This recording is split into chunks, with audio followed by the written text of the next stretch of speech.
We talked a lot about the fact already that this is a collaborative effort, that we need to think about ways that we're working together among child advocates, child serving agencies, but also with service providers and NGOs. I'm honored to start today, though, looking specifically at the juvenile justice system with our first panel, Judicial Response Within the Juvenile Justice System. We know that kids victimized through sex trafficking continue to be routed through our juvenile justice system, and it's many times related to charges on the trafficking that happened against them. As we continue to develop trauma-informed policies and think of ways to move away from punitive responses to these kids, it is essential that our juvenile justice system is developing policies in a trauma-informed way to respond to youth that have been trafficked in our system. So at this point, I'm lucky to be joined by a wealth of expertise in this specific issue area, and I'd like to ask our panel to come join me on the stage.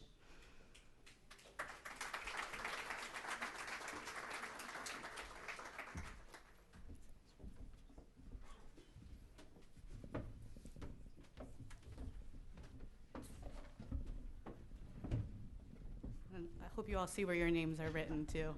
Good. Again, hopefully we can see everyone's name clearly on the webcast. I wanted to reinforce while everybody is getting seated that we do have what we call concept papers. I know some people, as an effort to get into the room earlier, might have come in before all the collateral was distributed. We develop these concept papers because we know there are a litany of issues related to this particular piece of the juvenile justice system, and we want to make sure that our questions stay high level and focused.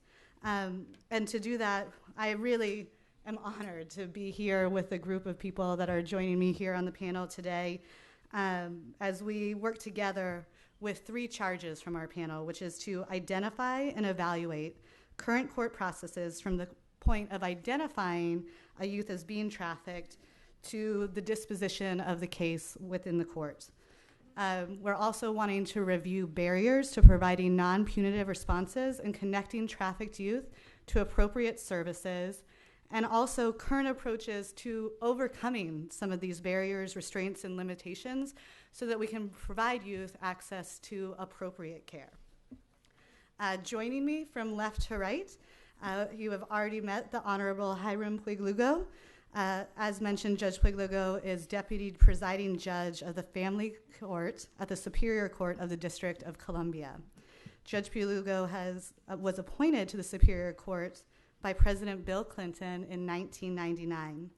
Among a list of accomplishments that you will be able to see on his bio, also available. For those of you who came in a little late, we have all bios of our panelists more full out front. But he coordinates the DC PINS, which is Person in Need of Services Working Group, to find points of access within the system to ensure protective responses for victims of sex trafficking. Next to Judge Puig-Lugo, we are joined by the Honorable Donna Groman. She is a judge of the Los Angeles County Juvenile Delinquency Court at the Superior Court of Los Angeles. Judge Groman has been serving as a judicial officer since 1997 and has been serving and was most recently named by the California Judges Association as Judge of the Year in 2012. Among many initiatives, Judge Groman is implementing best practices in systemic change by addressing sex trafficking in the STAR Collaborative Court.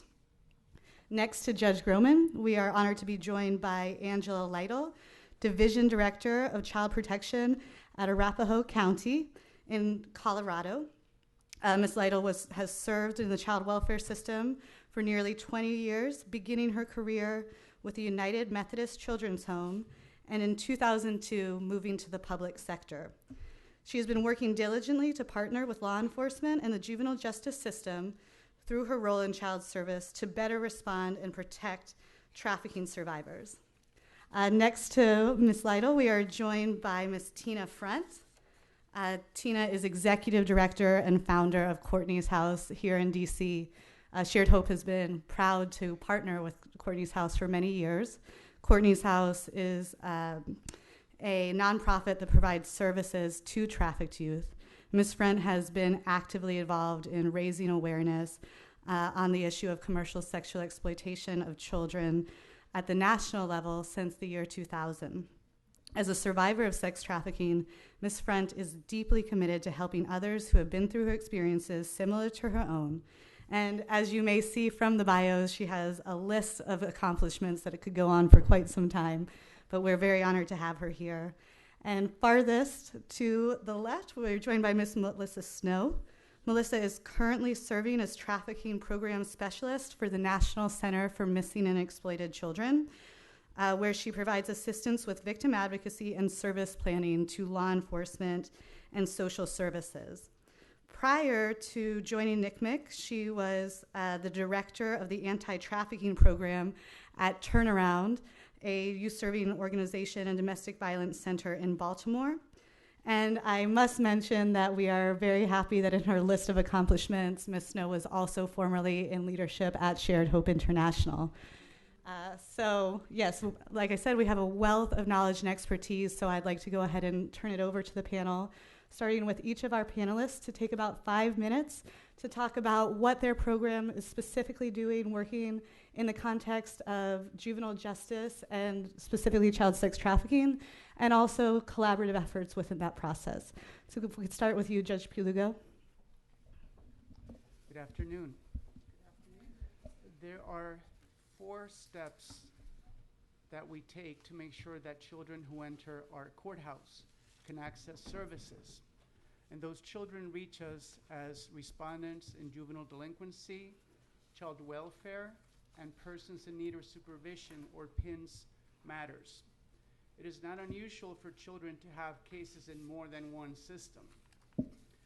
The 4 steps that we take are the following. First, we construct a supportive network around them. That supportive network consists of a probation officer, a guardian ad litem, an educational advocate, and we connect them with community-based organizations who do direct service with children who've been commercially sexually exploited. In that regard, Fair Girls and the Polaris Project have been extremely helpful. Once we construct this supportive network around them, then we proceed to order assessments to help us identify the services that they need. Assessments usually include a psychoeducational evaluation, a physical examination, and where necessary, a substance abuse assessment.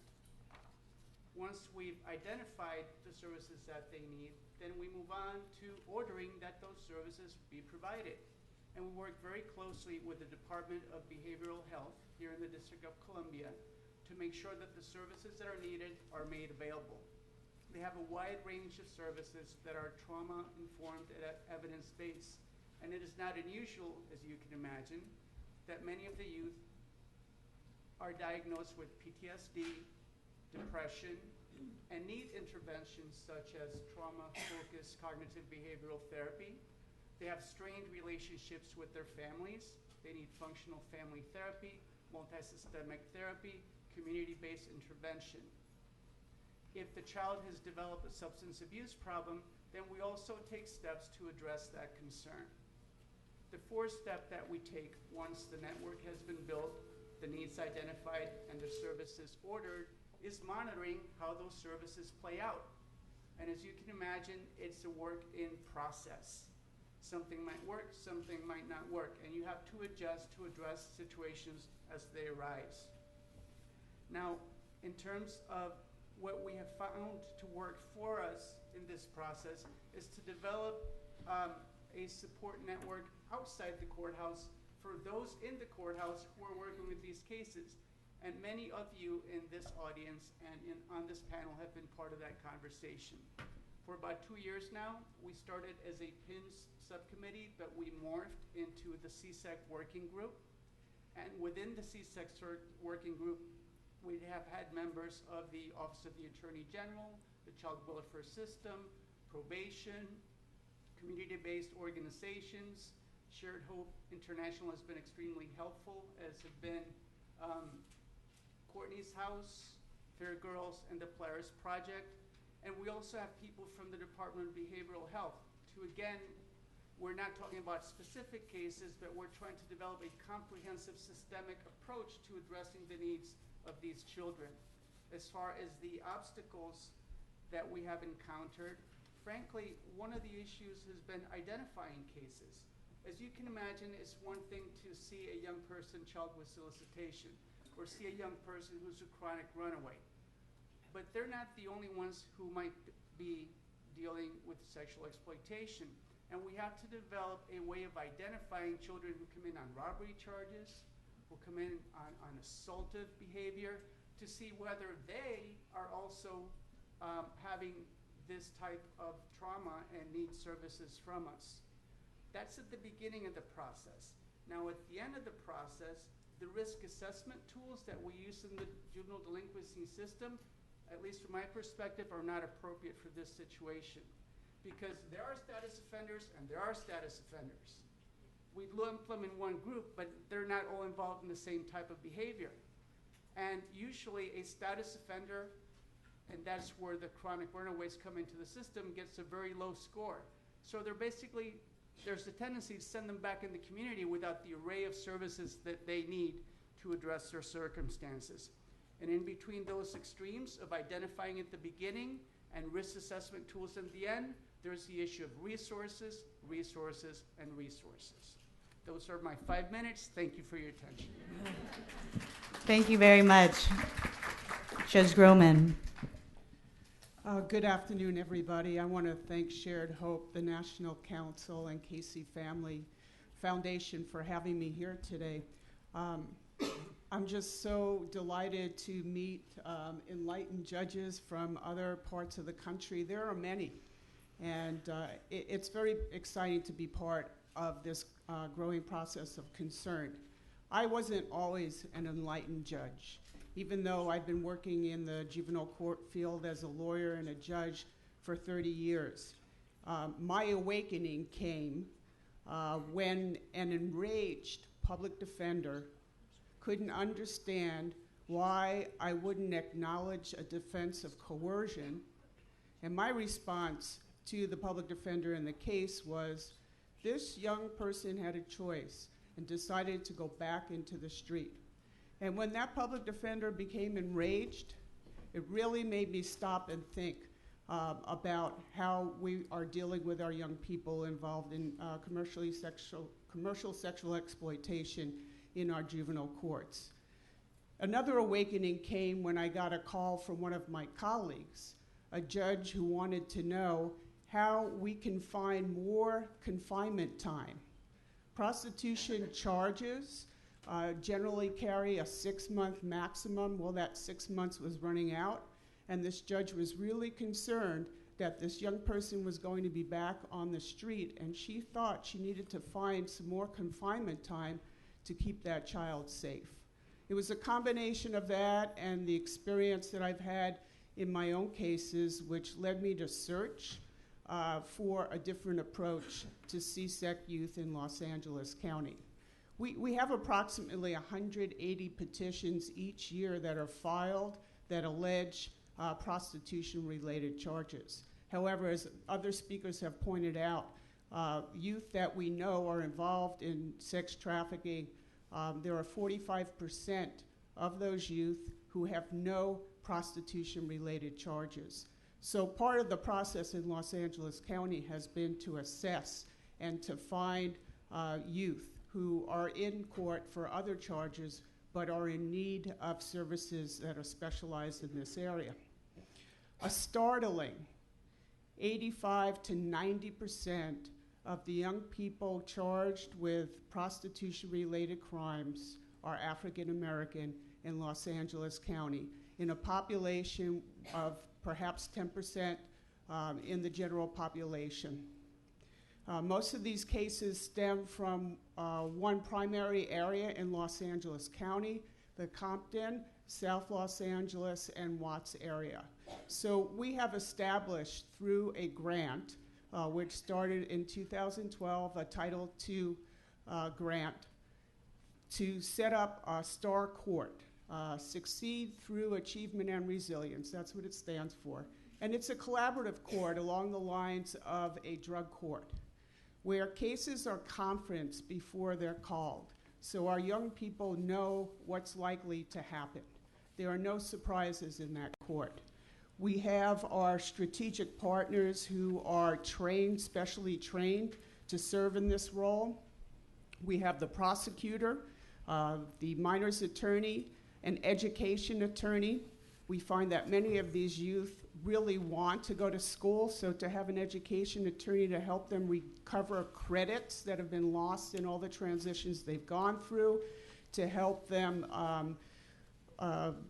be reconnected with special education services so that they can thrive better in school.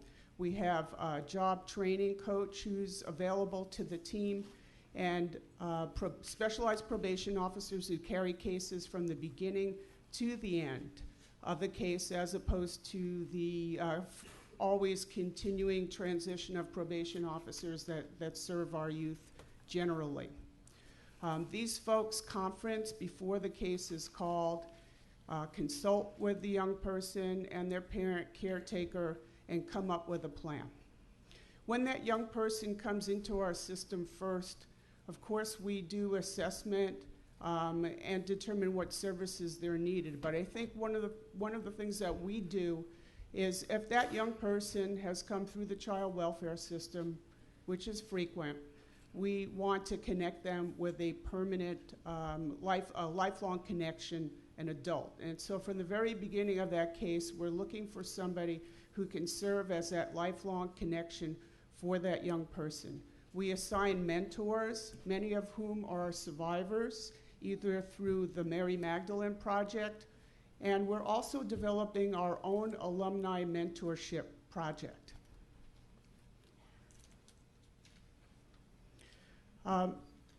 We're still relying on detention in juvenile justice.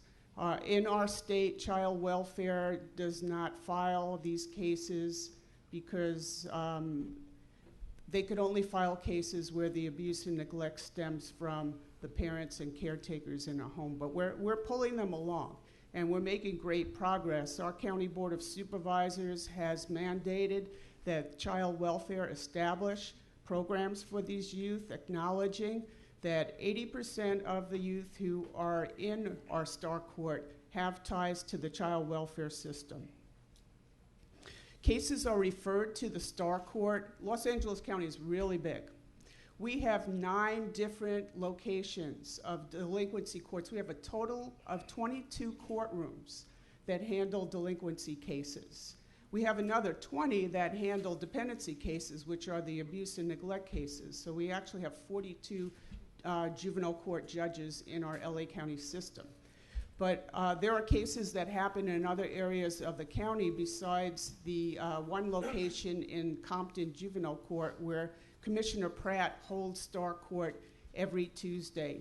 Each of our youth comes to the court at least once a month, which is in stark contrast to the usual every 6-month progress report. And I think that Commissioner Pratt's connection with those young people is vital. When youth run away and come back to the system, they're not greeted with, "You didn't listen to what I said. You ran away from 3 placements, so you're now going to camp." Instead, she greets them with, "It's good to see you. I'm glad that you're safe." And this is just such a huge difference from the typical response that you see in the juvenile justice system. Barriers. Here's the one barrier that I think if we could get past this, we can really accomplish a lot. We need to have a 24-hour triage center available where police can take our young people instead of arresting them and taking them to juvenile hall.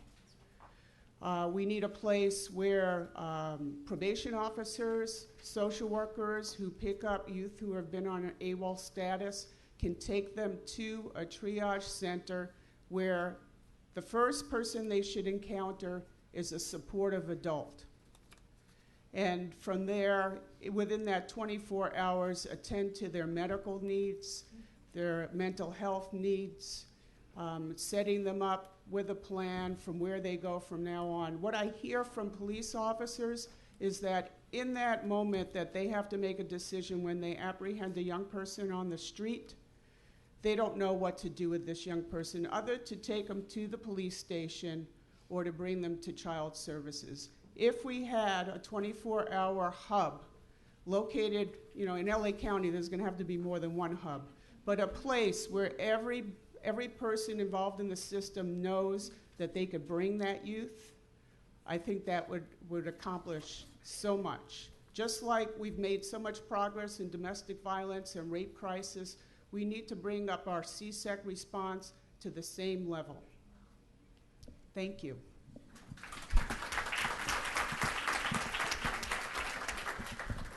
Thank you, Judge Groman. Ms. Lytle? Good afternoon. It's a pleasure to be here. I love your city. It's fun to visit. And I love the idea of a triage center. I wrote that down.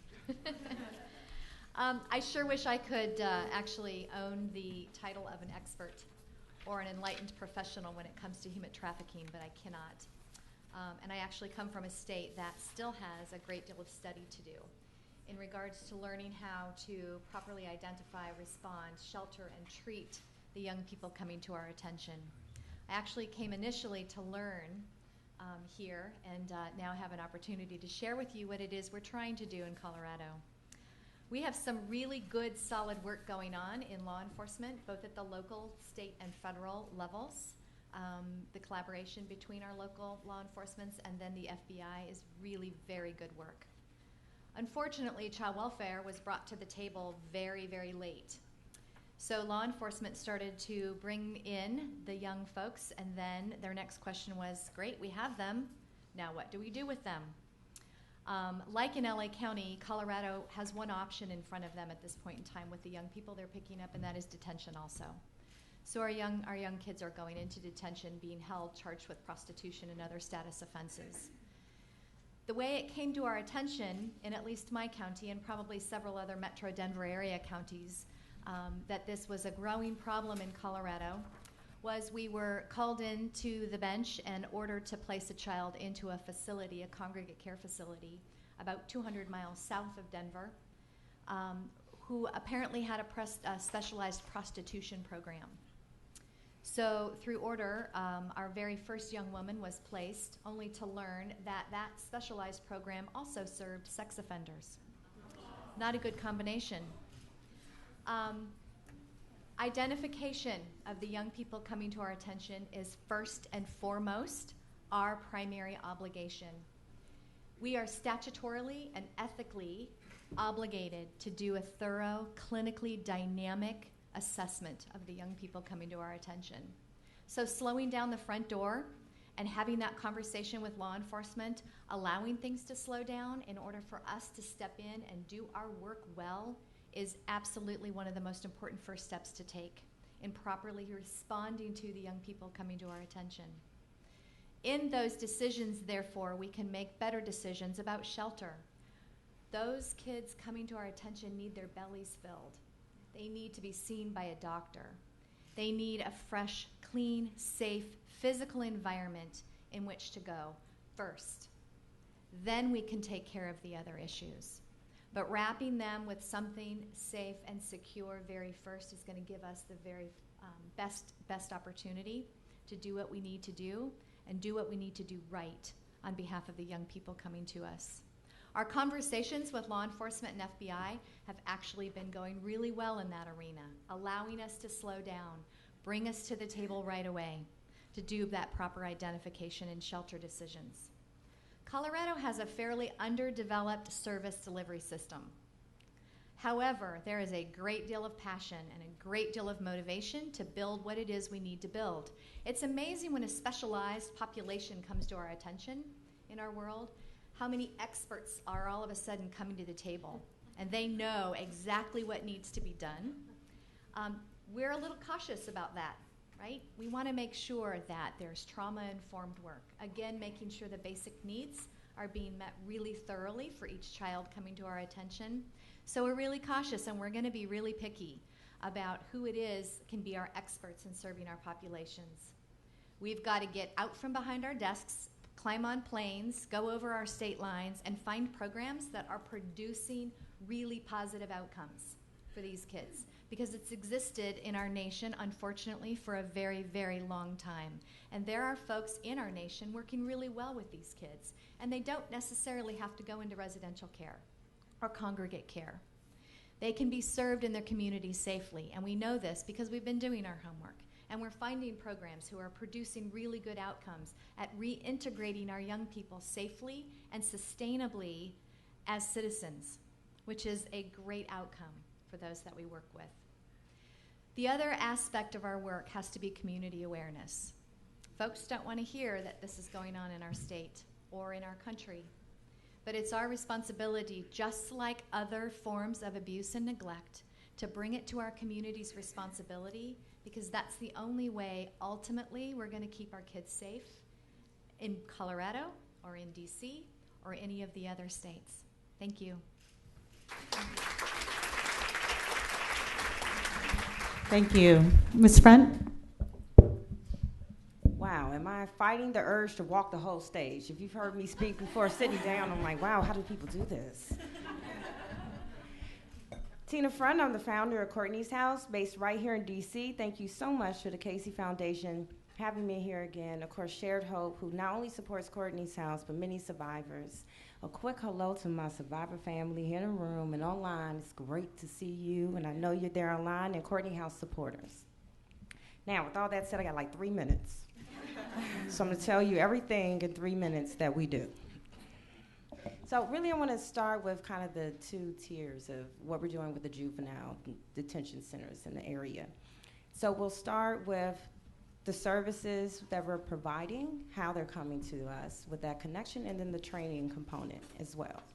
So we have always kind of reached out, but not just, but always reached out to the juvenile justice system. Within my own story of being arrested and charged at 15 for prostitution, unfortunately, we won't count the years ago. We'll say yesterday, whatever. Even today, that is still going on. Now, the change would be that there is more awareness in trying to understand the right services to have for both boys and girls who are trafficked inside the United States. So that would be a definite change. Courtney's House is unique. We're unique where we work with 12 to 21 years old, both male and females, and always have been, and trans girls as well, and always have. With that uniqueness, that means there has to be a specialized training to identify boys and males who are trafficked, and the right signs and how they're trafficked. So one of the things we do with that is for the state of Maryland, I'm really gonna let Melissa expand a little bit more about that for the state of Maryland Juvenile Detention Center, the assessment tool with that. But what we did with all the high up officials as well, trickled down to the people who actually work right there inside the juvenile detention centers. We did a training, and that training was specifically for boys. And we trained on what were the signs for boys to be trafficked and identified, and how are they trafficked within the system. What was actually happening was that the boys who were being trafficked was not, as she said, getting prostitution charges. There were other charges as well. But what was happening when they're inside the juvenile detention in the state of Maryland, we were getting them when they're placed in mental health facilities and also in DC. In DC, we will get them as well after they got out of juvenile detention. They would be red flagged at a mental health institution where we have already trained, and then we were called, but they were missed inside the system. So with that being said, we really saw that a training needed to be combined. So we conducted a training, and thank you to Melissa Snow and Turnaround, who really helped push us on the male side of having specialized training. Now, why is that important? The training didn't just happen for the people who are inside that juvenile detention center who are working with the kids every day. You're gonna do trainings, it needs to trickle up and then down. It has to be everybody. The high turnover rates inside the juvenile detention center, then we're missing people. It has to come for high up, and it has to be a mandatory training that's consistent. So when that person leaves, this is going to continuously happen this way. So people are still going to be identified, and I think that's very important. Now, the next step is obviously services. So there's a few things that I think we do differently. Courtney's House is a drop-in center. We're survivor run. We're long-term care. And so kids don't come 90 days, 30 days. Some of our survivors been with us 3 years, have college scholarships. It amazes me when people say, hey, I can't believe this survivor went to college. I can't believe, really? We've always wanted to do that, and I'm sitting here today. and didn't have those services. So with that being said, we were just missing the boys, so we were going on the street. So Courtney's House does street outreach on the street. When we're going on the street, guess what? They have probation. They're already in the system. They're already in foster care. So part of what we do is also get connected with the probation system as well and have them refer to us. So we're doing court reports. We're there in the system saying, hey, this is also a part of their requirement. At Courtney's House, it's funny. It is a choice to be in our court, in our program. So we take court mandates, but not really we take court mandates, but there has to be a choice, but we take court mandates. So with that being said, it does have to be a choice. So what we do in a juvenile detention center in DC and in Maryland, when they are referred to us, we go within 24 to 48 hours. I think it's very important that you go very quickly before you can get there, before court date. Sometimes you have like tomorrow's court, or you're right there. So right there to give them the choice to understand the program. We do our support groups. Our support groups are different, so it's called Transitioning Your Mindset Out of the Life. And we focus on transitioning your mindset out of the life because you can rescue a body, but the mind must follow. With that being said, we have parent support groups. As far as I know, we're about the only ones in the country that have parent support groups focused on sex trafficking for our parents who did not traffic their kids. So also within that training in Maryland, we did focus on family control trafficking. I think that's missed a lot as well, and it's missed inside the system because especially in family court, it's being missed a lot. So we're trying to train family judges. And I'm running out of time. So the second tier will be the training. So I'm very happy to say that I am part of the New York Child's Right Program. So New York passed the Safe Harbor Act, and that includes myself, IOFA, and Safe Horizons. So Courtney's House, Safe Horizons, and IOFA, who is the lead on that. We're part of those trainings to all of the PINs, all the juvenile court judges, all the family court as well for under 16. 16 is an adult in the state of New York. That's another panel. So with that being said, we really focus on the right training and what those signs are to look for, especially in males. That is a really component of the male family control, so that's not being missed. So we do a lot. So we do the services component, and then we're also training judges right now in the state of New York, making sure that everyone understands, especially, I think we miss sometimes that family court piece because it's missed on the family control. So we really want to make sure that is also included. Thank you.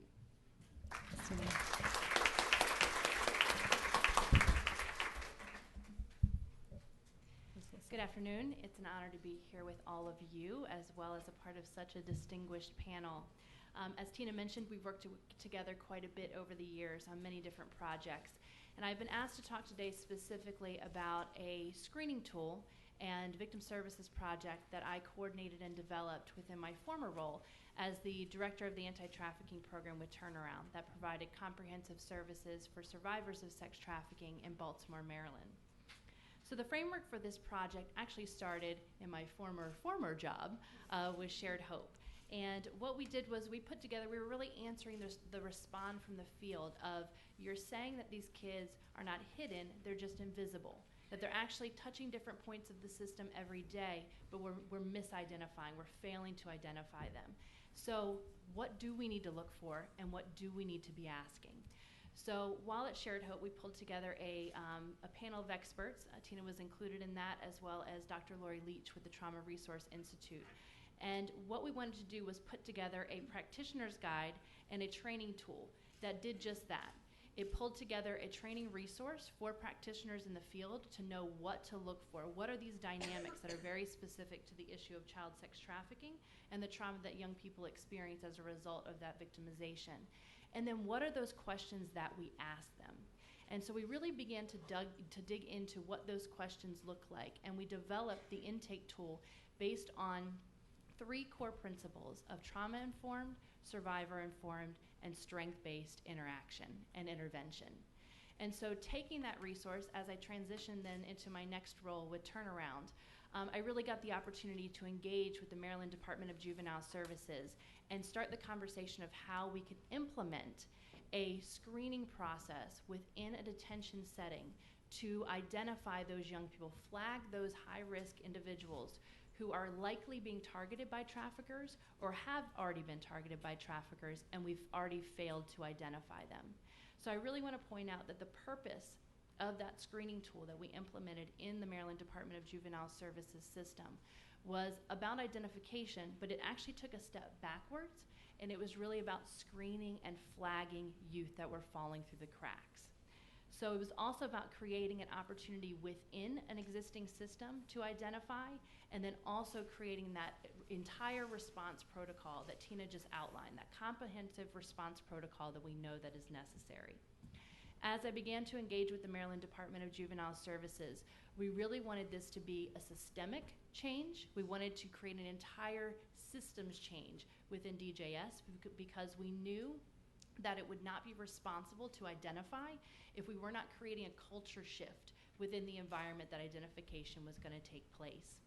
And I really have to acknowledge the Maryland Department of Juvenile Services, because while there were individuals who were fired up about this, there were certainly people that were going, we're not seeing this, because in Maryland, these kids were not entering the detention facility on prostitution charges. So this was about catching the kids that we've already talked about on this panel, who were entering into facilities on masking charges, and masking charges that were either directly related to their victimization through sex trafficking or completely unrelated to their victimization through sex trafficking. So in an effort to really create these systems change, we really engaged with administrators in the Department of Juvenile Services, case managers, therapists, the intake workers, our community-based partners, law enforcement, and we really all sat down at the table together to figure out what this response protocol should really look like. Additionally, as we adapted the Intervene intake tool into this screening tool, we wanted to make sure that we integrated this into the existing system. So as a community-based provider, we could have come into DJS and said, we got this, okay? We're gonna come in, we're gonna do the screening, we are gonna do the follow-up interview afterwards, and then we're gonna provide the services. But that doesn't make systems change, okay? We needed to engage the intake individuals in the development of the screening process and also the implementation of it. So the system that we set up there, as we piloted it in one facility, we chose an all-girls facility in Maryland, we actually trained the entire system for everybody from individuals who were working in the health section to case managers to probation officers to community case managers, all the way up through the administrators. Then we had a second set of training for the intake officers. And these were the individuals who were going to be implementing the first layer of that particular screening tool. And we really wanted to make sure that as we were developing that screening tool, that it really was about flagging high-risk indicators of potential trafficking. We knew that in that moment, in that intake process, with that intake officer, it was not appropriate to be asking questions that could warrant a disclosure. That wasn't the right moment. And I also believe that it is the responsibility of professionals who are engaged in the system to know how to flag certain indicators, to know what to look for, as opposed to be asking very specific and invasive questions like, have you been trafficked? Who is your pimp? When did this happen, right? Those aren't the questions that we need to be asking. And so the screening tool was set up with just that. And it's funny, as we get questions from people who say, can we please take a look at that screening tool? I tell them, I promise you when you look at this, you're gonna go, how does that identify trafficking? It doesn't, and it's not supposed to.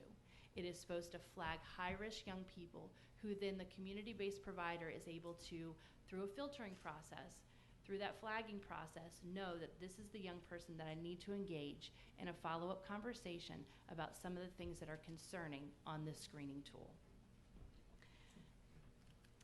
It also allowed for a safety net to be built. So after that young person has been flagged, they've now met with this community-based provider who has now engaged them in a conversation about some of the dynamics of trafficking and what's going on. When that disclosure does happen, they now are with the person who can not only continue to provide them services while in detention, but can be their community-based provider that follows them to wherever that next placement can be, and can also be their court advocate. So as they go into the juvenile detention court system and they are trying to figure out where to place them next, we can also take into consideration safety concerns, placement concerns, and service needs as a result of their trafficking victimization. So the partnership between this external service provider cannot be stressed enough. This community-based provider creates the bridge to these other service systems, because we know, unfortunately, these children are involved and they have so many different labels as a result of what they've experienced. We know it's working because of the 202 individual youth who have been flagged as high risk, 52 youth have disclosed either being previously victimized through sex trafficking or currently being exploited through sex trafficking. So we know that this filter, we know that when we're asking the right questions and we're flagging the right young people and engaging in them in those conversations, that we're gonna find that these situations are occurring, and then we can do that wraparound services for them that they need in terms of that community-based response. Thank you.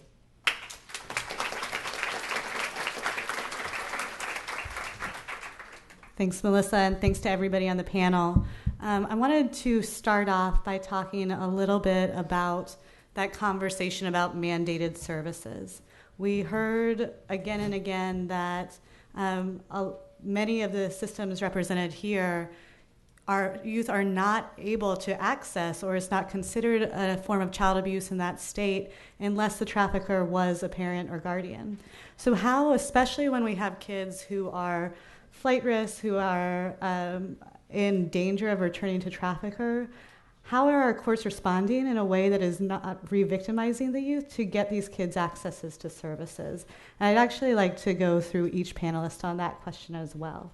And if we could start with Judge Puig-Lugo again, please.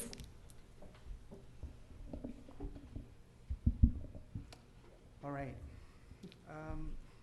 You know, in these cases, we see a wide range of family situations, family of origin situations. We see everything from children whose family has played a role in their commercial exploitation to children from two-parent homes, parents who are professional, who are at their wits' end trying to address what's going on with their children. So it's not a one-size-fits-all. I mean, we really have to look at the circumstances of each particular case and put our heads together and figure out what is the best thing to do here. Now, what we have managed to accomplish here in the District of Columbia, as I mentioned earlier, is close cooperation with the Department of Behavioral Health. They make services available to people who are Medicaid eligible or who receive some sort of pay-per-fee program through the city. And we occasionally have cases where the family income is beyond those resources, and we either have to ask the family to make arrangements through their providers, or we ask the department to waive their requirements. Sometimes it works, sometimes it doesn't. Families also have different reactions to these situations. There are some folks that just don't, they're in denial. I just don't want to talk about it. Just do ABC with her, do ABC with him, but I don't want to talk about it. There are others who are very strong advocates for their children. It really varies, and again, we have to address the circumstances as they present themselves before us at a given point in time. This means that we're just not working with the youth, we're working with their family, okay? Because oftentimes it's family strain that results in the children running away. Other times it's the having run away and having been victimized when they come back that creates divisions within the family. So, you know, one of the things that's, and at a round table that the council had recently, one of the things to keep in mind is, you know, sometimes there needs to be a systemic, panoramic assessment of the issue, but we also need to understand that when you're in the confines of the four walls of a courtroom, you're dealing at an individual. And you have to deal with that individual as he or she presents himself to you. We order the services. We follow up with hearings to make sure the services are being provided. We invite the service providers to come to the courtroom and talk with us about what's going on. I always ask them, is there anything else that needs to be provided? Is there anything that I can do sitting up here with the ability to put my name on a piece of paper that's going to make your job easier? There has to be a collaborative approach to it. And one of the things that we have in the district, I don't know to what extent it's available in other jurisdiction, is the concept of a participation order. When a young person comes in, their parent, their guardian, whoever's their caretaker, gets an order that says, you need to participate in whatever treatment and services this person is receiving. You're directed to do so. And, you know, obviously you don't want to get to the point of being coercive with people, you know, so oftentimes we just rely on our charm to see if they would cooperate. But, you know, oftentimes you do what you can to avoid going on to the next step, but sometimes you need to get there. And that's important if you're going to have credibility, if you're going to have any legitimacy in terms of what you propose and what you expect everybody, including yourself, to do within the conversation. Thank you, Judge Puig-Lugo. And I think it's important to represent our partner, the National Council of Juvenile and Family Court Judges, talked about how we really wanted to inform through this panel and others that message that is, especially as juvenile court judges and as a judge's role, there's that specific ability for bringing systems together. And we've really been impressed by the DC PINS Court by seeing, I actually didn't know there were that many child service agencies in DC until attending a PINS meeting. So a really important component to think about how the courts can bring these agencies together. Judge Groman, do you want to talk a little further about, especially when these kids are brought into the court in a situation where they have been arrested, where either on those truancy status offenses, prostitution charges, or a larger charge that might have an ongoing penalty beyond those status offenses, how you're working to reduce trauma within that process? So I first want to say that the juvenile justice system should be reserved for those children who may need to be confined to protect community safety. And so when we have youth who are victimized, where those same resources of detention are being used to protect those youth from themselves, there's something very, very wrong with that picture. I'm working very hard to move our system away from using detention as a means of protecting children. I'm also trying to get our system to move away from the notion that we need to take our young people and move them hundreds of miles away to be safe. We need to make our youth safe in their own community. They don't need to be incarcerated. They don't need to be moved to another jurisdiction. So I think what's really important is to start building protections for our youth in their own community. I sometimes read in the newspaper about how communities want police to crack down on prostitution in the street. Well, most of them don't realize that there are children on the street, and that when they're asking police to crack down on prostitutes in the street, they're arresting children. So a few things. One, we need to get the community involved. We need to get the faith-based community involved. We need them to set up drop-in centers, to provide shelters for our young people, to understand what's going on, to be the eyes and ears of the community. And we need to empower parents and caretakers or whatever other responsible adult we can find to take in that youth. We need to empower them with services, connections to law enforcement when the traffickers come around to extract that youth from the home. But we need to support youth in their community, not in locked detention facilities and not in facilities in other states far away, to protect them. Thank you so much. Ms. Lytle, starting on that piece and component, we're excited with the diversity of approaches within this panel and the next panel. Looking at child welfare in particular, we're represented by several different states, but also in your county and in your state, the child welfare system looks somewhat different in that it's a county-specific child welfare program, correct, as opposed to statewide. You talked about how in your state, you're not always, as child welfare, going to be the first responder to these youth. How, if the youth is already involved in the child welfare system and is arrested, how are you working collaboratively with law enforcement to make sure that the most appropriate and least trauma-inducing form of services are accessed, and how do your agencies work together? In Colorado, the juvenile justice, so the majority of the juvenile justice population is under the same umbrella as the child protection. So we've got a blended system, which can be a blessing and a curse sometimes.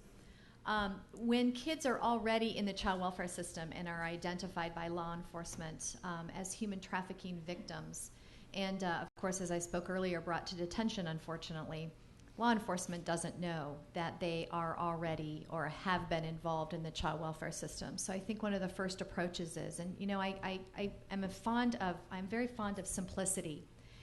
And if somebody calls child welfare and says, we have a child in need, we don't ask questions. We just need to go. Now, in order to do that, you've got to have your resources where it is you want to have the ability to respond. And I don't know that any system in probably our entire nation actually has the level of resources to do what I just described. But it would be a beautiful thing if we could not have to wrestle with jurisdictional issues or who owns this case or so on and so forth, but have the ability to respond and do what we need to do, whether they're already in the system or they're not already in the system. Now, the challenge is that while we are expected, and I expect our staff to be the experts in child welfare, oftentimes that expertise is stripped when we're ordered to place when we haven't had a chance to do an assessment, when we're ordered to place and we haven't had a chance to identify where the family is or what the history is for a particular young person in front of us, so that we can make really well-informed, smart recommendations on behalf of the young person and the family in front of us. That absolutely has to be in place in any system, is a thorough assessment process. Not only the physical needs, but the psychological needs, the family needs, the social needs, the spiritual needs. All of those needs have to be assessed to put together a package of excellent recommendations, whether it's right up front or ongoing treatment for healing and reintegration into their families and into their systems. And often because the system is so pressured and there's so much controversy around whose child is this, whose responsibility is this, and collaboration goes out the door, right? When that kind of conversation comes to the forefront, we have to set that aside, whether it's a human trafficking child or otherwise. And we have to be smart about what it is we're recommending for these young people. They're so isolated. Give us an opportunity to truly be the child welfare experts that we are. We can find family. We can find family if we're given the time and the resources to do that and help reconnect our young people to that family as well. If they need higher levels of care, we absolutely will access higher levels of care. But again, we have to have the ability to make those decisions based on our assessment.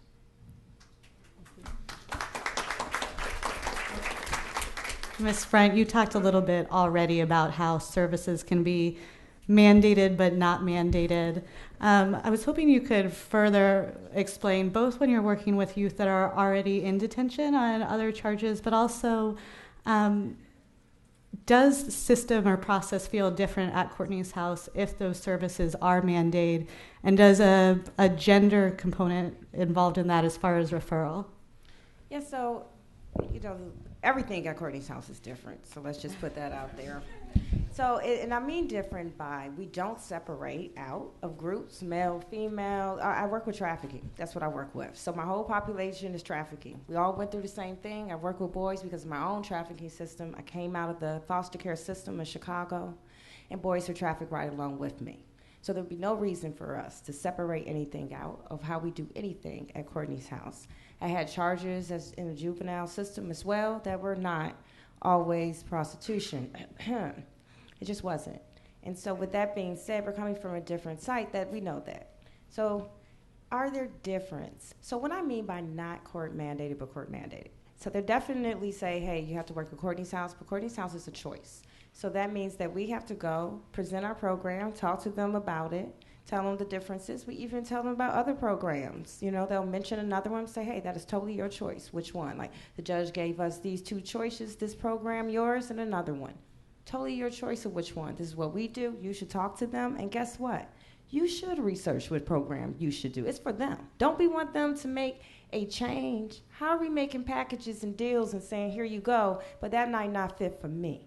That might not be. So I need an assortment of choices so I'll know which one is better. Research it. I'm allowed to research. They say that. We're like, hey, yep, here's their program, here's our program. Hey, this is what we're going to do.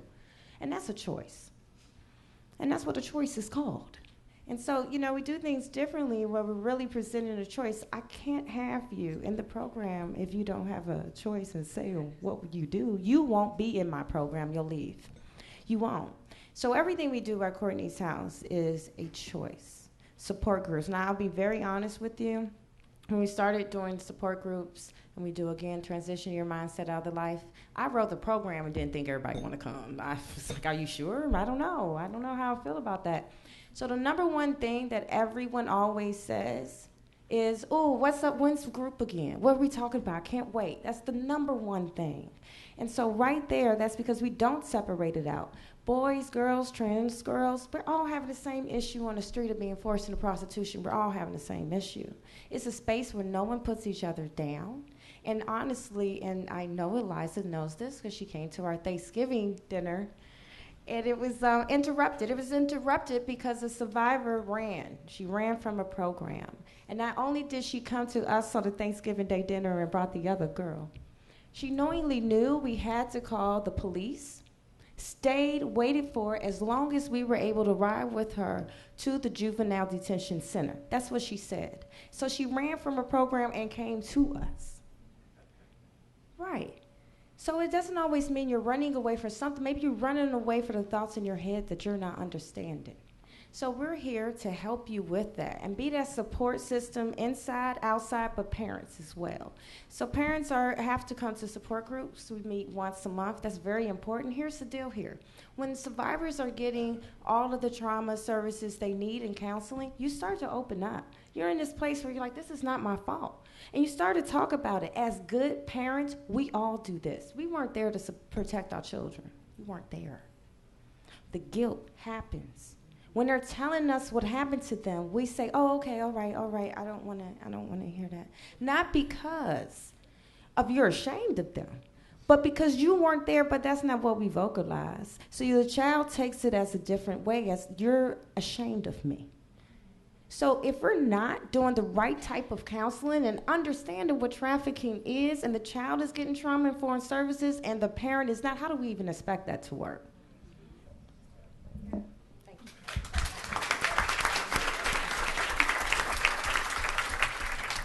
I like that this crowd claps for everything we say. I think that's because it, again, does look at how talented these folks are. Ms. Snow, I wanted to look to you again. You spoke at the beginning about how you're really formalizing partnerships and some with your work with Turnaround. Who are the individuals that need to be trained, trauma-informed, and how can you create formalized partnerships in a way that will allow for that systems change that you mentioned? Sure. So I think one of the critical pieces that we did in this particular project was we brought as many people in at the beginning as possible. So we really did engage many different people as a part of the Department of Juvenile Services system, as well as our law enforcement partners. The one partner that was absent at the table, which was mentioned previously, was our child welfare system. And the reason why they were absent at the table is because at the time that this conversation was going on, the Maryland state law had not changed to include non-familial offenders, traffickers who are non-familial offenders, as an area that they were willing to respond to. And so while we tried to engage on numerous different occasions and even tried reporting this just to even see if we could get somebody to take this particular report, we were shut down many times over and over again. Now, we did a lot of advocacy during the course of developing this project, and we thankfully were able to change that law in Maryland. So it now does include all forms of trafficking, including trafficking situations that involve a non-familial offender, which was fantastic. Now, the unintended consequence of that was, as we were developing our response team, we really handpicked the law enforcement officers who, when a child disclosed within detention and they wanted to report it to law enforcement, we were able to handpick law enforcement who knew about the issue, were a part of our task force, were a part of our team, and were fantastic at really working with us to know when the right time to come in to do that interview was, and allowing us to be a part of that process. Now, all of a sudden, this amazing little process that we had set up, now we're mandated reporters into the Child Protection Service system, and we now have at least 2 new players into the detention setting who are going to be a part of that now disclosure interview. So we have CPS workers, and we also have child abuse detectives.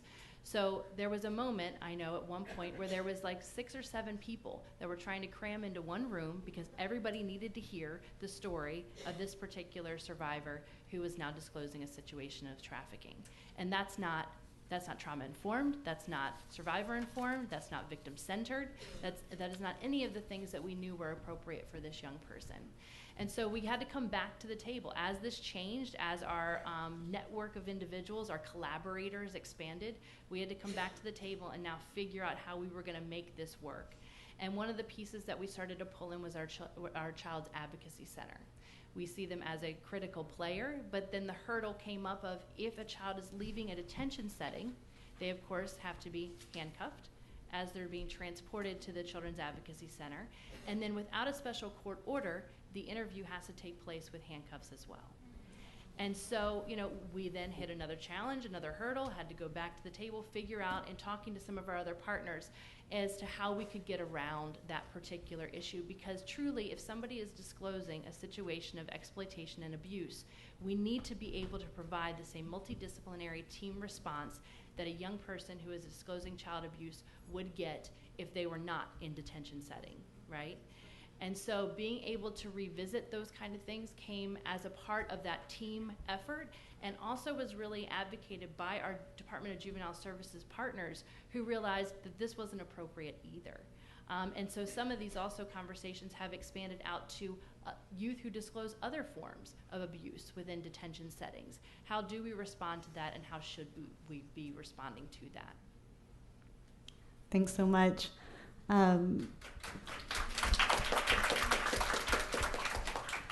I wanted to wrap up my particular questions looking again to both the judges in our system, because you do have advanced programs that as we're really trying to develop similar programs across the country, and we talked about how these often look different depending on your court, your jurisdiction. I was hoping that you could each talk a little bit about thinking about how other court systems may be able to replicate things you're doing, both what are some of the barriers that you encountered to consider, or models within your court system that you think could be replicated in other programs. So Judge Groman, could I start with you, please? I've spoken briefly about our STAR court, which is a collaborative court. So it's the same model as a drug court is, in the sense that it's not truly an adversary proceeding like most criminal juvenile courts are. You don't have attorneys going at each other, each having a different goal, and leaving it up to the judge to come up with a solution that may not be appreciated by either side. There really are no sides in the STAR court, because everybody is there working for the single goal of doing what's right for that young person, what's in that young person's best interest. And so prosecutors, in other cases where they would be seeking custody time for a young person who committed offense, that's not their primary goal. They're there to protect that youth and the community, and so they engage in conversations. Part of what the prosecutors do is they prosecute traffickers. And so part of the conversation turns to how that young person can be better accommodated in a criminal court proceeding against their trafficker. And there's a whole lot of difficulties that now exist when our young people go to testify. Sometimes they get taken in handcuffs themselves. Sometimes they're left out in the hallways to sit there and face the family of the trafficker. So the prosecutor plays a large part in our Star Court in a role that they would not ordinarily play in a typical proceeding. Our defense attorneys, they need to be specially trained because they're not there. I mean, we very rarely have a trial to determine guilt. But what the primary role of the defense attorney is to advocate for that young person in every arena that affects them, whether it's education, mental health, whether they need services as a developmentally disabled young person through our regional centers. All of those other areas that impact the quality of life that that young person has is the responsibility of the child's attorney. The mentors who come to advocate for our young people. I can't think of any other child in our juvenile justice system that has somebody that they could call 24 hours a day when some problem comes up, or if they're AWOL and they want to surrender themselves. So in our Star Court, they have a phone number of a mentor or of a probation officer that they could call 24 hours a day. And then that person is available to assist them.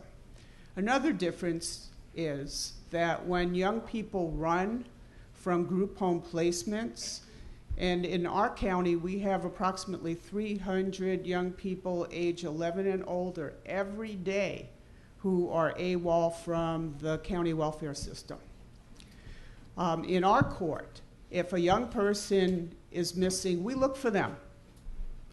The mentors go on social media and try to find them. They know who to call.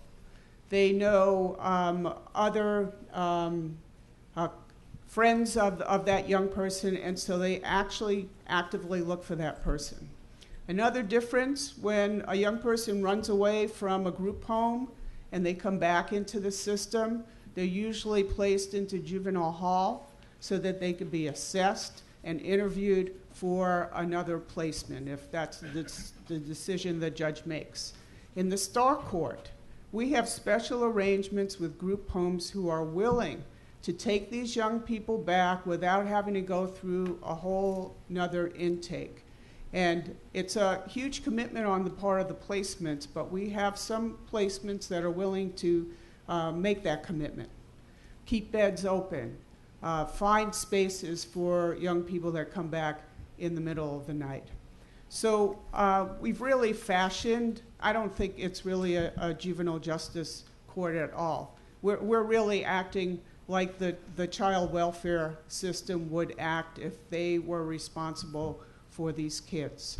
So our young people, they look forward to seeing Commissioner Pratt. They consider her an ally.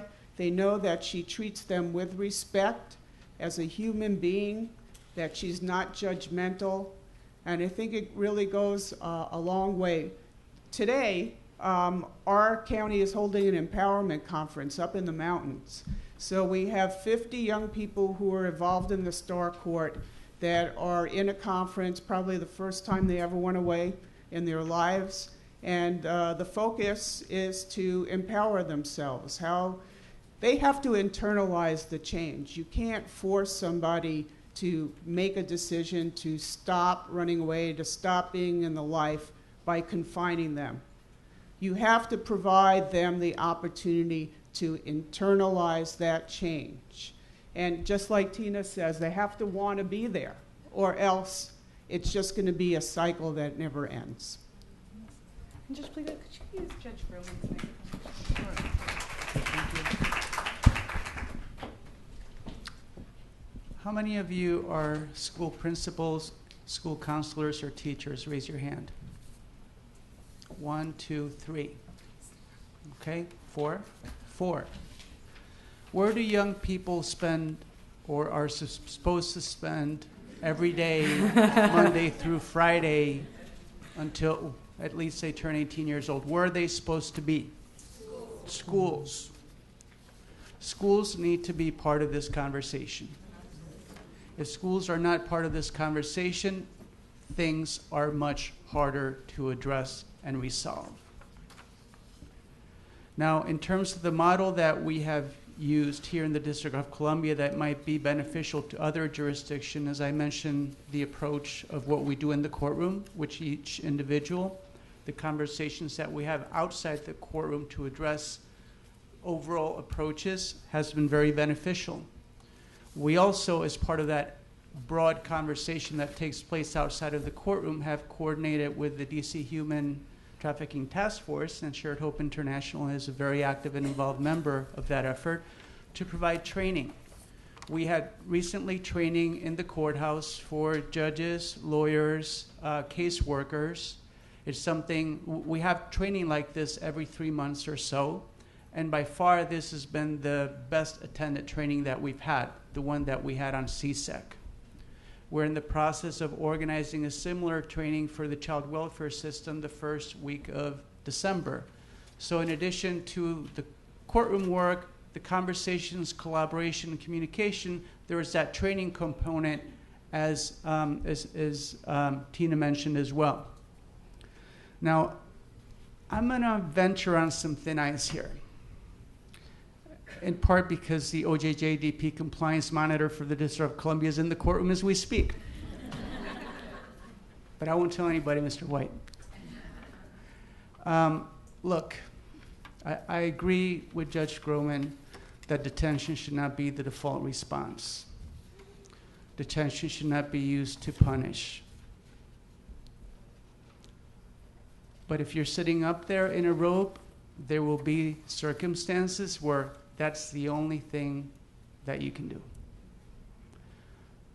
But it's the only thing that you can do after you have exhausted all your other options. Community placement hasn't worked. Intensive community placement hasn't worked. Wraparound services haven't worked.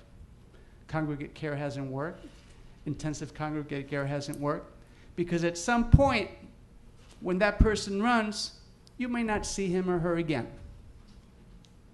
And all of us want to avoid getting to that point. So, whether we like it or not, we can't cover up the sky with our hands. You will get to a crossroads where that's the only thing that you can do. And you can either stick your head in the sand and pretend it ain't there, or you do what you need to do to keep that person safe. If we're going to foreclose the possibility of detention in that extreme last resort circumstance, then we need the 24-hour shelters everywhere. But we cannot have it both ways. We're going to foreclose the possibility of detention, and by the way, we're going to deny you the resources that you need to run that 24-hour type of shelter. Now, a lot of times, and some of you might have heard me say this, a lot of times parents come and they tell you what it's like for them. And I often put myself in their place and I say, what would I like me to do if I was standing where they're standing? Because it's not unusual for the parent or even the respondent themselves to tell you, I don't want to go back home. Lock me up. I don't want to go to a group home. Lock me up. Don't let him out, because if you let him out, we will never see him again alive. For us, it's a case-by-case determination, and we need to choose from the options that are available to us. You can give us the options that we need, or you can put us in a position where we have to do our jobs with one hand tied behind our backs. And if we are in that position, the people who will be least served, it's not going to be us. It's going to be that person standing in front of me.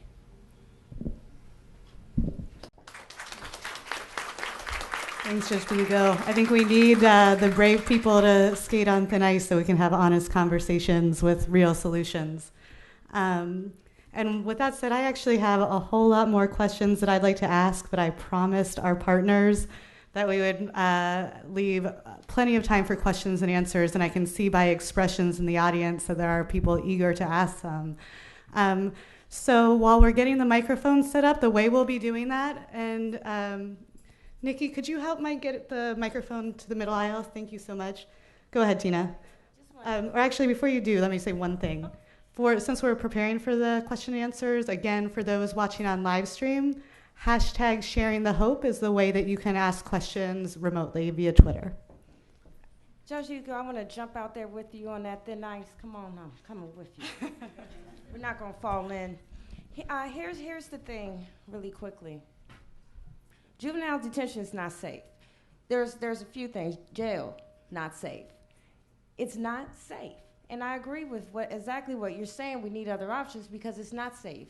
Either you can get recruited, you get raped by straight boys, you get recruited, get more information, different places, other girls who are in there that did not disclose their situation already know about your situation and made some phone calls already. So it can be a lot of different options inside the juvenile detention center that makes it unsafe. Yeah, and I'll go ahead and invite individuals to come up for questions, but did anybody want to respond to that piece on the panel? Because I know this is a very important topic. No? Okay. Do we have questions from the audience? You can go ahead and come up to the microphone at this time. I would be shocked if we don't have any questions from the audience. All right, well, why don't we start with some questions from Twitter, then I can see Samantha has a few lined up. I do. Oh, it's on. Can you hear her in the back, Mike? Great. I am now. So we do have some Twitter questions, some good ones. First one is, how can we mandate services to youth at risk of returning to dangerous situations without arresting them or some kind of a custody hold? I'd actually like to go to Melissa on this one, just for the reason and that, and the reason why is because you've had the opportunity to work with several jurisdictions and kind of thinking, are there innovative solutions you've seen to answer that question in your training through NCMEC? Sure. So I think that, as Tina mentioned earlier, the services that are provided within the Maryland Department of Juvenile Service are not court-ordered, so they are voluntary. And I know that there have been some instances where the requirement for services has made it into a court order, but it's also the choice of the individual on whether they want to participate and they want to make that agreement before it gets added into that. So I think that there are some innovative solutions in the availability of those resources outside of the court process, but also making it, like Tina said, a choice as a part of the component that they're able to engage with. The other thing I want to talk about too is just kind of the shifting of kind of jurisdiction to allow for services. And one of the things that I think was pretty amazing that happened within the Department of Juvenile Services was a Maryland kid was actually recovered in another state and was arrested for prostitution. And when that DJS system called our DJS system and said, we need to get this kid back to you, she was arrested on charges of prostitution. They said, absolutely not. We don't admit those kids. That is not our system doesn't respond to admitting girls that are charged with prostitution. And what that did was it triggered a response in that state to then say, well, what is going on here? Let's look into this deeper. And they were able to then transition the custody of that child into the child welfare system, and then through interstate compact get her back into our child welfare system and get services. So I also think there's an important conversation in here about that kind of dual court and the role of, once we know what's going on, the responsibility of engaging this cross system, but also the involvement and the availability of engaging that cross system means that the child welfare has to expand to include non-familial offenders. So we kind of have this series of things that needs to happen to make sure that we're able to engage young people in services that aren't only court-ordered or court-mandated. Does anybody else want to respond to the question?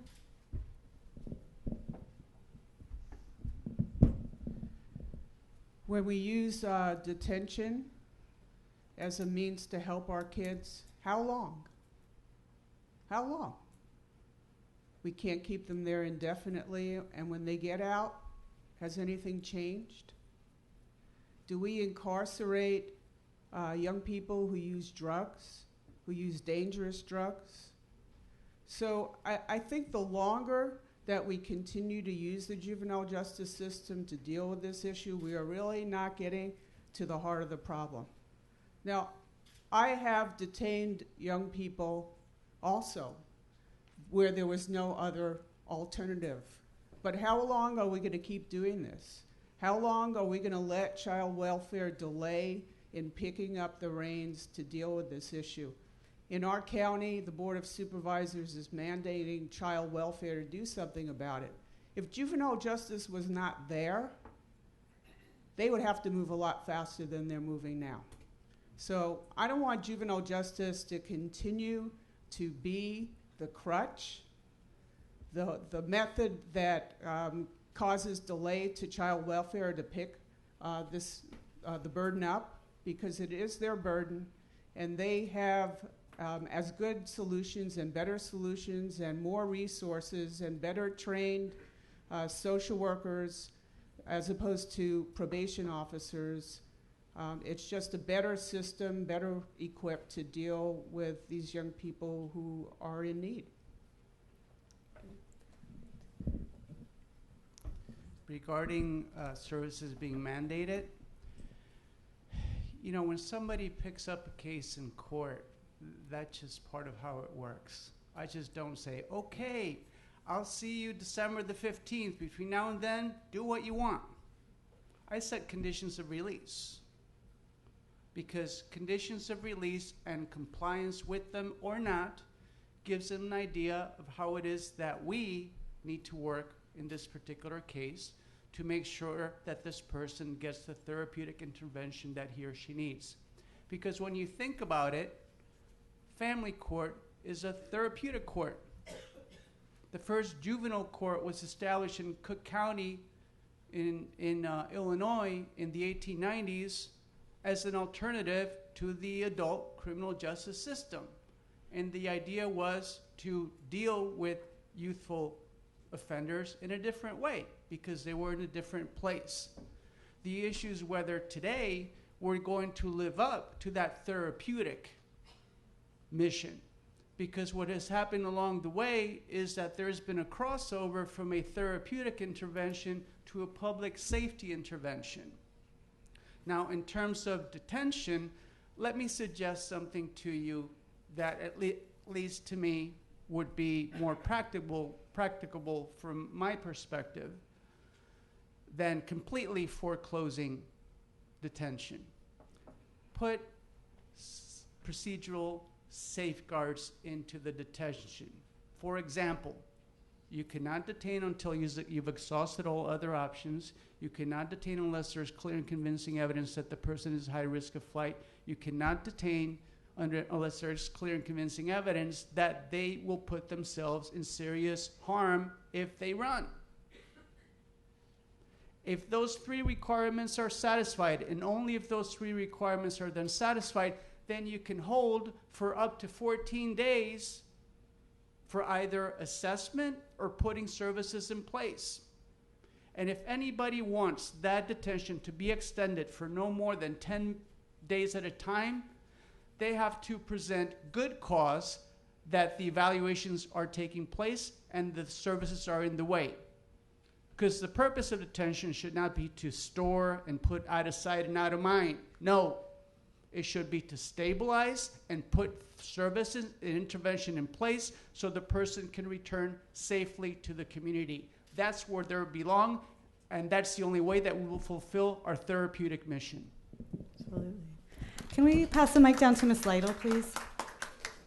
Right, can we get, but I think Ms. Lytle had a response as well. And please go ahead and come up to the mic with your question. Just a couple of comments in response to the question. First and foremost, just because something's mandated doesn't mean that it's necessarily going to happen or that kids are going to do it.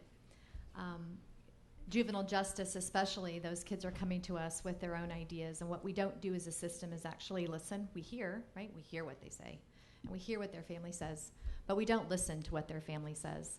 And we certainly don't use their family and their support networks to build around the kids what we need to. Child welfare also, shame on us, can throw our temper tantrums when we're ordered to place into detention or into a congregate care facility 200 miles south of Denver, but we don't offer alternatives to the bench either that are realistic, outcome-based, and that work. Kids are recidivating back into congregate care at the rates of 60%. That's not going to do our kids any good, not any of our kids any good. So to continue to place them in locked facilities or even unlocked, faraway residential facilities or institutions is not the answer. But we have got to come up with the answers and develop programs that are actually going to respond to the specialized needs of our kids so that we don't throw our temper tantrums when our magistrates and our judges order us something that we don't agree with. Thank you so much. I think we have a question from the audience. Hi, I'm Dr. Nessa Chappelle, president and founder of Spirit Driven Women, and my little company works on awareness, advocacy, and policy analysis. I'm going to shift a little bit, if you don't mind. I tend to look at things from a political lens, and I'm also very non-traditional, so bear with me on this one. I've looked at I want to thank Tina Frundt because Courtney's House trained me and taught me everything that I know, and I value her and I love her. Thank you so much. Melissa, I know you from your mother from a Southeast White House, so I've been around a little bit. One of the things that I'd like to just mention, and I'm going out on a limb here, so don't beat me up to that. I've looked at the research and the numbers over the past couple of years, and I hear all the time that the largest percentage of children, boys and girls that are trafficked, are African American. And I'm beginning to have problems with that. It may be true in some jurisdictions, like in D.C., that's true. And maybe in some other areas, that's true. My issue with that, and with everything that we're trying to do, is that we know that African Americans are marginalized people. We know that. And so if we keep saying that, well, the majority are African American, I think we need to say in certain locations or certain demographics, because as long as we keep saying that, that's not going to change the attitude that we have against African Americans. I fight that every day. I look at what's happening to our president. It's not always African. Could it be that the Hispanic gangs traffic their own? Could it be that the Asian gangs traffic their own? Could it be? I think that the questions they're not being answered right for me. So I'm doing my own research, but I want to caution that. And it annoys me. I've had to get up in so many places and say, hey, that's not really true. That may be happening in D.C. So African Americans are marginalized, but we're not the only marginalized group of folk. I mean, the traffickers will target anybody that's easy. And we have Caucasian girls and boys that are easy because their parents don't have time for them. All right? So there are a lot of things, and I'm angry about that, and I'm putting it out here today. We need to re-ask the question. Thank you. Thank you so much. Are there any comments? Yeah, please go ahead, Tina. Well, here's the thing, though. If we do say that, right, and people throw that statistic out there, how about this then? Is it enough cultural competent programs for the African American children? Because that, African American has a culture. And I stress that point. Because many of our survivors are in other programs, and they say to us, like, oh my God, can you believe that they gave me one washcloth? And the program person is telling me how rude and disrespectful, but see, all the African Americans in here are nodding their head. Because we don't use one washcloth. And so we don't. We use two, or you use three, and it's the truth on that. We don't do it. We don't do that. And so with that being said, but did you know that? Did you know that's a cultural competence to have in your program? Did you know that it's not okay to say to us, we have really, really light-skinned people, and that's what you defer as Caucasian. And it's true. So if we're saying these statistics and we're throwing it out there, then we need to have more programs that are cultural competent too. I see there's another question from the audience. We have time for maybe 2 more questions. Hi, thank you so much for your perspectives. I'm going to drag us back to this issue of containment versus non-containment for a second, because it's something that we're really struggling with in Florida as well. It seems to me when this discussion gets lit up that we talk about containment as a juvenile justice containment, and I really feel strongly that we need to open that up to what kind of, are there options for those extreme cases where it's not a juvenile justice containment, it's a therapeutic containment. It's where somebody can get appropriate, culturally appropriate, sexually, trauma-specific care that involves families. It's this false dichotomy that gets set up, in my opinion. So I'd really like to get your perspective about what kind of containment what kind of new models of containment that we can create so that it's not re-traumatizing, but actually therapeutic. Thank you. Actually, before we get started, could you say your name just so that the folks at home know who you are? Yes, I'm sorry. I'm Dr. Leslie Gavin. I'm from Central Florida. Thank you. Go ahead. Excellent point. Our mental health system has gotten so far away from helping both adults and children. Isn't a young person who goes out into the community, into the life, isn't she or he acting in a manner that's dangerous to him or herself? And under those circumstances, can't we place some sort of mental health hold on that child, but in a therapeutic system?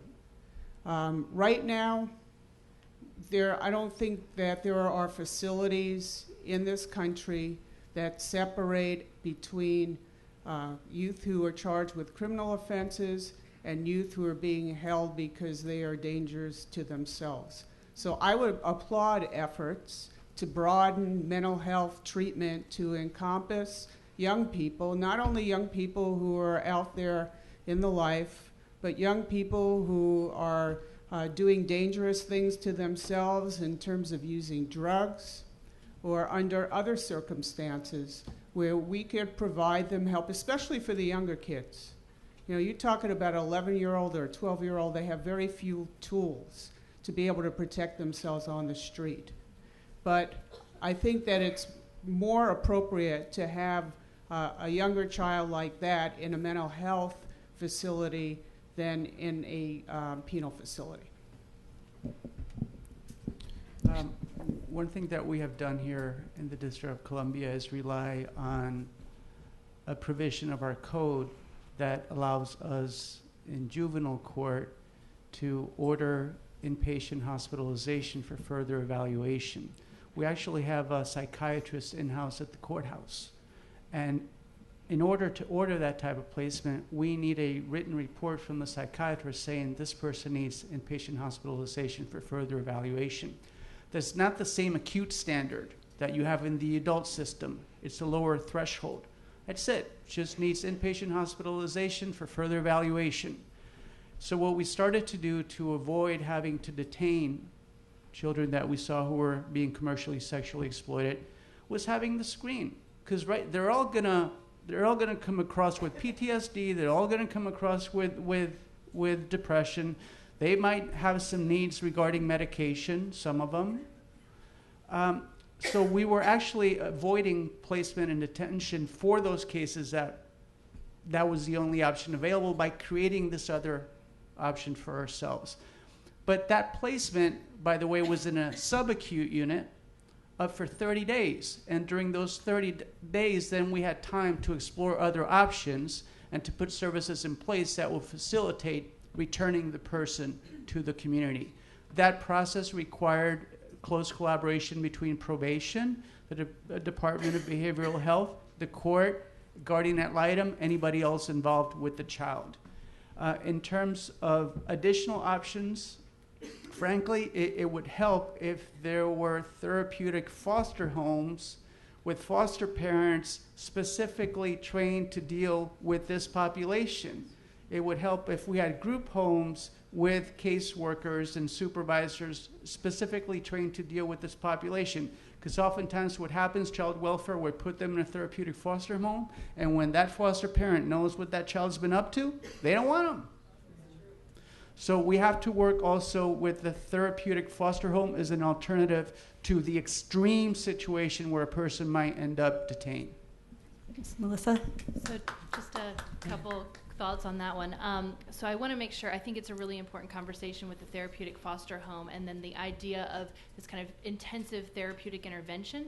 I want to be careful that we don't swing from one side of the conversation, getting away from detention, to the other side of the conversation being about mental health, you know, a stigma that goes along with what that looks like right now. So I think as long as we continue to be innovative in what that can look like, we can get to a space where maybe it's a therapeutic foster care placement that provides that intensive wraparound, but that's really what it needs to be, is intensive. I mean, we're really talking about, in order to provide appropriate services for this population, it can't be 9 to 5. You can't have social workers that are only available when you come into their office and meet with them. You have to be in the community. You have to be, there has to be an integrated process where it is that continue of wraparound. And I know that there are 2 models out there that attempted this kind of engagement with at-risk youth as well as survivors of trafficking. And they didn't quite get to the space I think we're trying to get to now, but at least is worth noting. So in Washington State, they had Becca's Law, and that was an intentional process of integrating a therapeutic intervention with a juvenile justice response. And it was about young people who are chronic runners, and they knew that the high-risk behavior was escalating. And so that, unfortunately, I don't think met what the advocates of that particular law wanted it to get to, but it at least got to a space where there was some interesting conversation.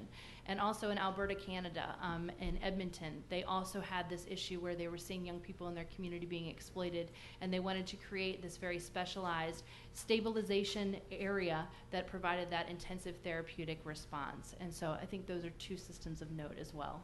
Thanks. I said we'd have time for one more question, and we'll allow that, but I do want to say that we're at time now, and I promised a 10-minute break. So after this question, I'll ask each of the panelists to respond with their final remarks. Go ahead. Well, my name is Joe Haggerty, and I'm a retired vice detective, and I concentrated on after the pimps. So I got to know quite a bit about the culture, at least on the street level.